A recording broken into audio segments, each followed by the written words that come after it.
ndababwira nk'abantu bo mu mubiri kuko iby'umuhemu cyangwa iby'umwuka ntimuvyumva. Aha, bandanya. nk'abana b'inzoya bo muri Kristo. Ngo nk'abana b'inzoya muri Kristo. Aha hantu ugize ubushakashatsi ukaraba ryari yagiye mu Wakorino, yagiye nko mu myaka 50, avaye 55, yamaze imyaka 5. Imyaka 5 avuga ubutumwa, yigisha, akavayo akabandikira ngo muracara ababebe. Imyaka 5 yose yako akora iki? Yako avuga ubutumwa bwiza, sivyo? Yako yigisha ijambo ry'Imana. Ariko nubwo nabigisha ijambo ry'Imana imyaka 5 yose, mwagumye muri abana ababebe inzoya. Kubera iki bitagona ababebe cyangwa n'abana? Kubera baganzwa na kameremere y'imibiri yabo. Abaganzwa na la chair, les chrétiens charnels. Hari abakristo charnel mu Gifaransa, les chrétiens charnels cyangwa amashengero charnel. Abakristo charnel tuza kwibona umunsi byo kuvuga. Ndazi ko amen aza kuba make gose nkuko ari agacerere, sivyo? Kuko baruzuye mu ishengero. Mu ishengero nibo buzuye. Hari amashengero y'umubiri cyangwa ama église charnel. Ayo meza gute? Ayo n'umurongozi wabo abari mu mubiri. Rero iyo umurongozi ari mu mubiri, umuntu atanga ibyo afise. Baravuga ati sishobora kubabwira ibintu by'umuhemu kuko muracara abana. Nubwo namaze imyaka 5 nabigisha, muracara abana. Kubera iki muri abana? Barakuze, arabatama ngaho, arasubunuganga kumbure. Ariko baracara abana. Muganzwa na kameremere y'imibiri yanyu. Niko arakuvuga ngaho. Umurongo ukurikira, umurongo wa 2. Verset 2. Nabaramije amata. Nabaramije amata, nabanywesheje amata. Sinabagaburiye ivyo kurya bigumye. Nabahaye ivyo kurya bigumye, bisaba amenyo mudafise. Umubebe namenyo afise. Ivyo. Afisa bebe nga. Bashaka kwa inyama, boyijya gute? Mucopo boyijya gute? Bashaka kwikigoro umubebe. Ivyo muha vyose ugerageza kubifyondagura kuburyo vyoroha. Kubera iki? Nta menyo. Hari abakristo batagira amenyo spirituel. Amenyo y'umuhemu nta yariyo. Bamaze imyaka 10 mu ishengero. Bamashaka amata. Bibero mama ima. Naunda igitsure nabivuga. Hagarika ngo muranyentimida. Nabivuga. Sivyo? Nabaramije amata, sinabagaburiye ivyo kurya bigumye kuko mutari bwabishobore. Aha, kandi nanone ntimurabishobora. Kiya gihe nava iwanyu ntimwayo bwabishobora. Iyo myaka 5 yose ntimwabishobora. Nubu bira vuga neza bira nicyo gituma amafaranga yabo ntiyemera no kuyemera. Yabwira ngo uburenganzira bwanje ko muntere ko munshigikira, ariko amafaranga yanyu ndayanse kuko mwaca muyemera. Ngira ubuyibona mumbejejeho ni muntunze. Ariko Efeso amafaranga yabo yose yakira yose. Agaca bashimira, agaca basengera ngo Imana nkorera, haleluya, bizohezagira. Kubera iki? Ari mu muhemu, bari bakuze. Muvyeyi wese aranezerwa abonye abana bakuze. Yego, ni byiza ko tuvuga kwizera, yego, kwizera birashoboka gutitiriza, mugabo ukwiye gukura. Haleluya. Ukwiye gukura. Anishimwe. Inyigisho nzere ko muzoya n'abandi bagenzi banyu, sivyo? Nawe w'imyoza. Nuva ngaho w'imyoza no kuri mu mubiri. Kandi wanse guhinduka kujya kuvuga ngo mwari mu mubiri, muracaye mu mubiri. Iyo umuntu abonye yuko akiri mu mubiri, uca wihana ukavuga uti Imana shoboza singume mu mubiri. Haleluya. Imana ishimwe. Amen. Bandanye. Yego. Bashaka ko mandanya mbwire gutya. Qu'est-ce que vous? Mwanyikwegeye kazi kanyu. Imana ishimwe. Umuntu ari mu mubiri yama reaction zose, comportement yiwe yose yiyumvira umubiri. Ikintu cyose kibaye wiyumvira ibifatika amategeko yo kwisi gusa niyo ubona. Umuntu ari mu muhemu arongorwa na muhemu niyifise agaciro gusumba ivyo mubiri. Imana ishimwe. Reka dusubire nyuma gatoya. Tuje muri igice kiri imbere 1 Corinthiens 2. Abikorera n'abambere igice cya 2. Umurongo 13. 1 Corinthiens 2:13. Navyo nyene turabivuga. Aha. Ariko nitubivuga mu majambo yigishwa n'ubwenge bw'abantu. Subiramwo neza.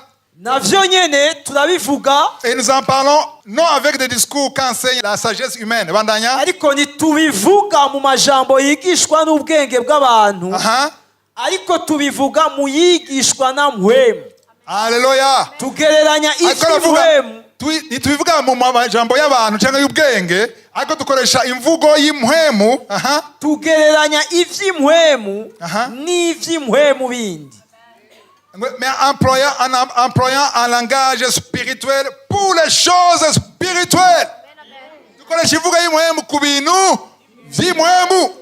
Nuko 14 verset 14. 14 ni ukomeye cyane. Ariko umuntu afise umubiri n'ubwenge gusa niyemera ivya mpwemu w'Imana. Umviriza, umuntu afise umubiri n'ubwenge gusa, mu Gifaransa mwise gute?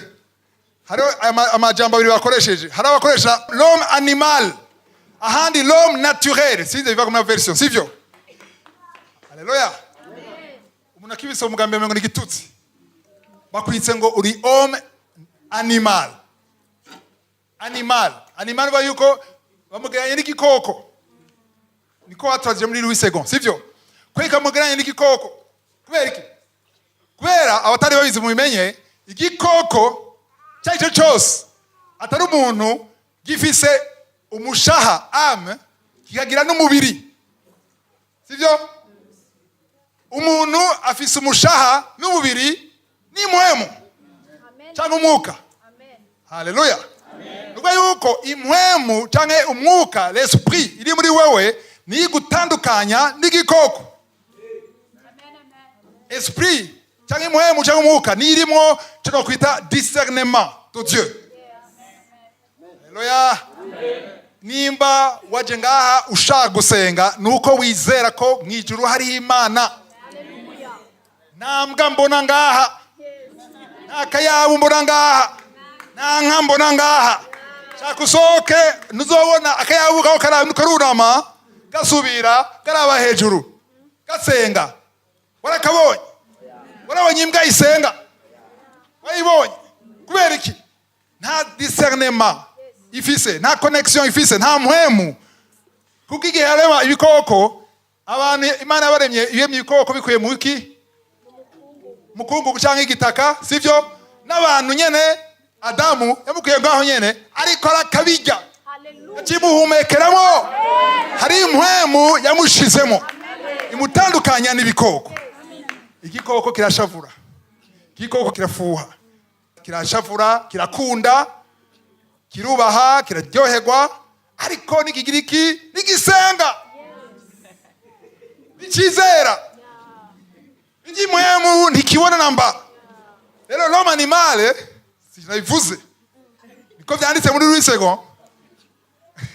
Bariko bagereranya umuntu n'igikoko gifise ivyo nyene ufise, nubu iyo mpwemu yawe ufise muri wewe irasinziriye.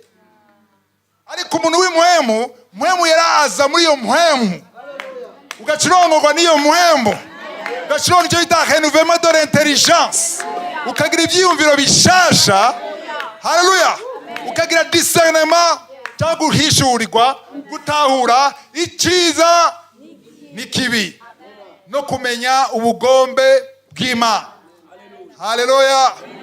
Rero abantu benshi no munsi hariho ushobora ngo babona abapagani mwishengero, ariko yandikira ishengero ry'Abikorinto. Abakristo b'umubiri ni benshi cyane. Kuko iyo batameze gutyo ishengero riba yamaze gufata isi yose. Haleluya. Amen. Hari umutamu umwe yigeze kuja mu ishengero imwe, amugenzi we aramutumira, hari ngaho Bujumbura mu ishengero runini cyane abantu benshi bihumbi. Arashikayo, ashitseyo araramukanya n'abapastori, aramubwira umuntu yemgereye cyane n'abapastori, araganira n'abapastori, avuga ati n'umugenzi wanje ndamuzanye ngaha, ndizera ko azoteba agakizwa. Hama umugabo rero yari umugabo w'umunyabwenge yumvira cyane. Acabwira umupastori ngaho i Bujumbura, mbega ngaho muri bangahe? Utarenga 5,000. Ngo none ngo abantu 5,000. Abantu 12 bayashike ubutumwa isi yose. Ni gute abantu 5,000 bari mu kino gisagara tukadufite ibibazo dufite mu kino gihugu? Ngo mwishura gute? Umupastori yarabuze icyo yishura. Nukuvuga yuko hari abantu biro bitanu ariko batari mu mpwemu. Kuko mu mpwemu hari ibintu bitasanzwe biba y'abantu Yesu yavuze ngo babiri canke batatu bagiye hamwe. Haleluya. Bazobandi hagati yabo. Gico bazosaba cyose Data wo mwijuru azogikora. Nicyo gituma rero ishengero yuzuyemo abantu bari mu mubiri dukeneye gukura. Haleluya. Abantu twokura tworonka n'abantu bangahe bakuze ishengero twonyeganyiza. Abantu bobohoka. Imigozi ya Satani yocika. Hari ibibazo vyokira. Amen. Rero aha murongo twasomye mu 14 wasomye 14 wawusomye? Aha wawuhejeje? Uheze. Kuko ari ubupfu kuri we kandi ntashobora kubimenya. Ntashobora kubimenya cyangwa kubitahura kuko vyitegerezwa mu buryo bw'impwemu. Bitahurika mu buryo bw'impwemu cyangwa bw'umwuka. 15. Ariko umuntu w'impwemu asesa vyose. Kandi ubwiwe nta umusesa. Ubiriza asesa vyose kuko ntabaciganza. Paulo avuga ngo sije nkibaho. Nindashobora gusesa Kristo. Nimba uri kurahagarara ku vyumviro vyawe, nimba uhagarara ku nkomezi ziwawe, nimba uhagarara ku bwenge bwawe, bazogusesa bagushiye hasi. Sivyo? Nimba uri kuravuga ijambo ry'Imana authentique uko riri, sivyo? Atana kimuhongerako, atana kimukurako, atanyungu ziwawe, utaza ko bakwemera, utaza ko gukomera amashi, bagushira hejuru, si wewe ukibaho, ni Kristo amri wewe. Abazokugwanya si wewe bazokuragwanya. Amen. Abazokugwanya wapfuye ukareka Kristo kabaho. Amen. Kristo ni wazokwiyekipa cyo kibazo. Tureke kwigwanira, kuko kwigwanira ugiye mu mubiri. Ariko iyo retse Kristo agwanira watahuye yuko atacuri utari kumwe na Kristo. Watahuye ko ari wenyine gushoboza vyose. Haleluya. Amajambo arakomeye neza ko mukora yumva. Imana ishimwe. Abaheburayo 5:11. Hébreux 5 verset 11. Tumufise ko vyinshi vyo kuvuga. Ariko bigoye isobanura kuko mwabaye ibitumva. Bakavuga Yesu, bakavuga ngo tumufise ko vyinshi vyo kuvuga. Kubera ariko kandi bigoye isobanura kuko mwabaye ibitumva. Hanyuma bivuze ngaha wo gutera amabuye. Ndadanse mu ijambo ry'Imana, sivyo? Ngo hari vyinshi twovuga. Amen. Ariko biragoye isobanura. Verset 11 mu Gifaransa. Et nous avons beaucoup à dire là-dessus et des choses difficiles à expliquer. Hari ibintu vyoroshe gutahura n'ibindi bigoye gutahura utabifashijwe na mpwemu yera. Bisaba gukura kugira uvyumve. Alléluia.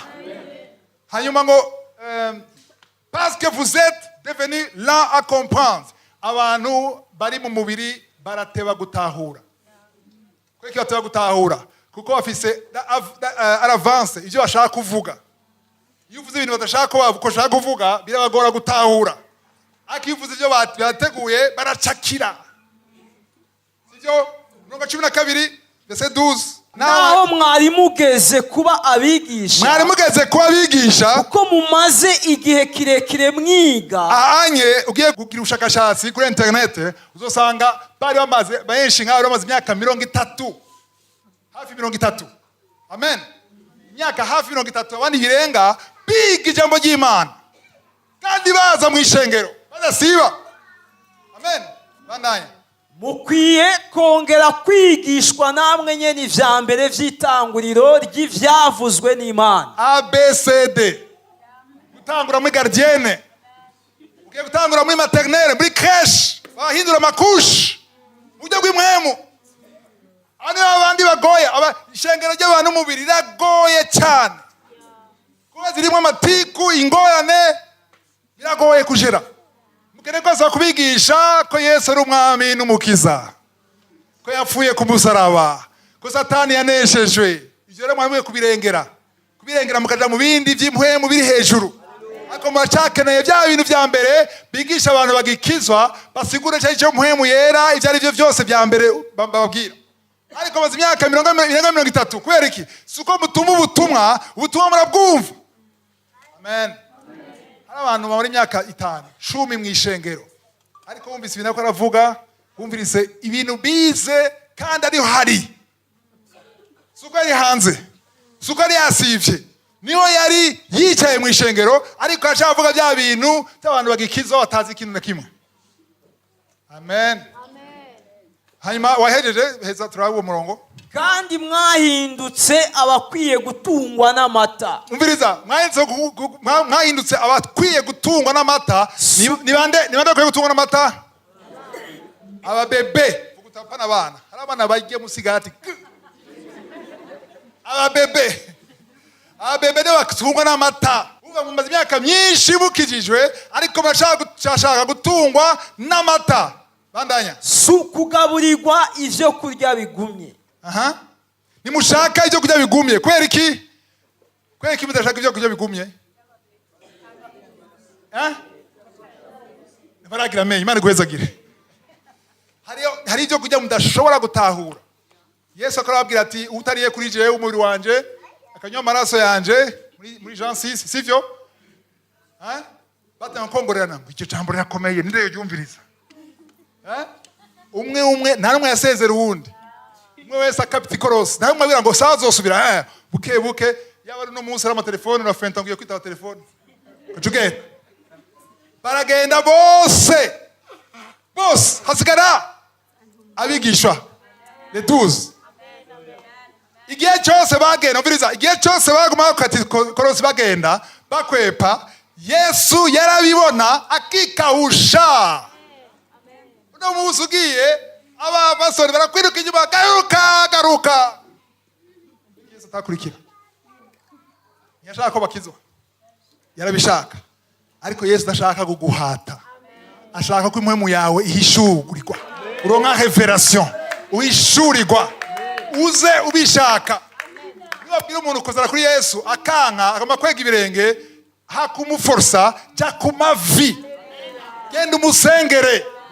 Ugwara intambara yo mu mpwemu, yo mu mwuka. Haleluya. Amareka bazomugendera hari udahise kumukwega. Arambwiye ngo aragenda muri bagera mu barabara, arafata umuntu ngo uteza kwatu kiva ngaho utatuye.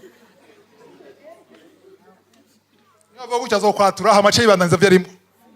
Igikuru suko yatura, igikuru nuko ahishurirwa, agatahura neza uwo Yesu wariwe. Yesu baragenda ababona, nta numwe yahamagaye ngo ndagusabye ugaruke. Asigara 12. Abona ari kawusha zo bagenda ni bagenda. None mwebwe muri diriki. Umuryango urakinguye ko utagenda. Petero avuga gute?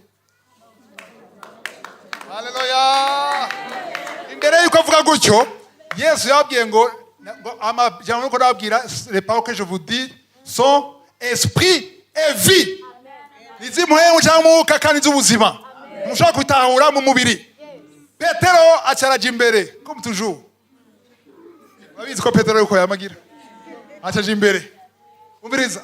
None twaheze abagore bacu. Twaheze byose. Ubuzima budashira puri muri wewe.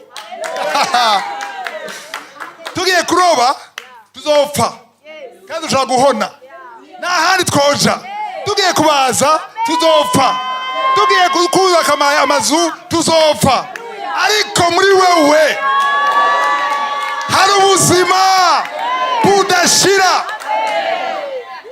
None ego data twokuvako. Banza tubwire tukuvuyeko. Twoja he?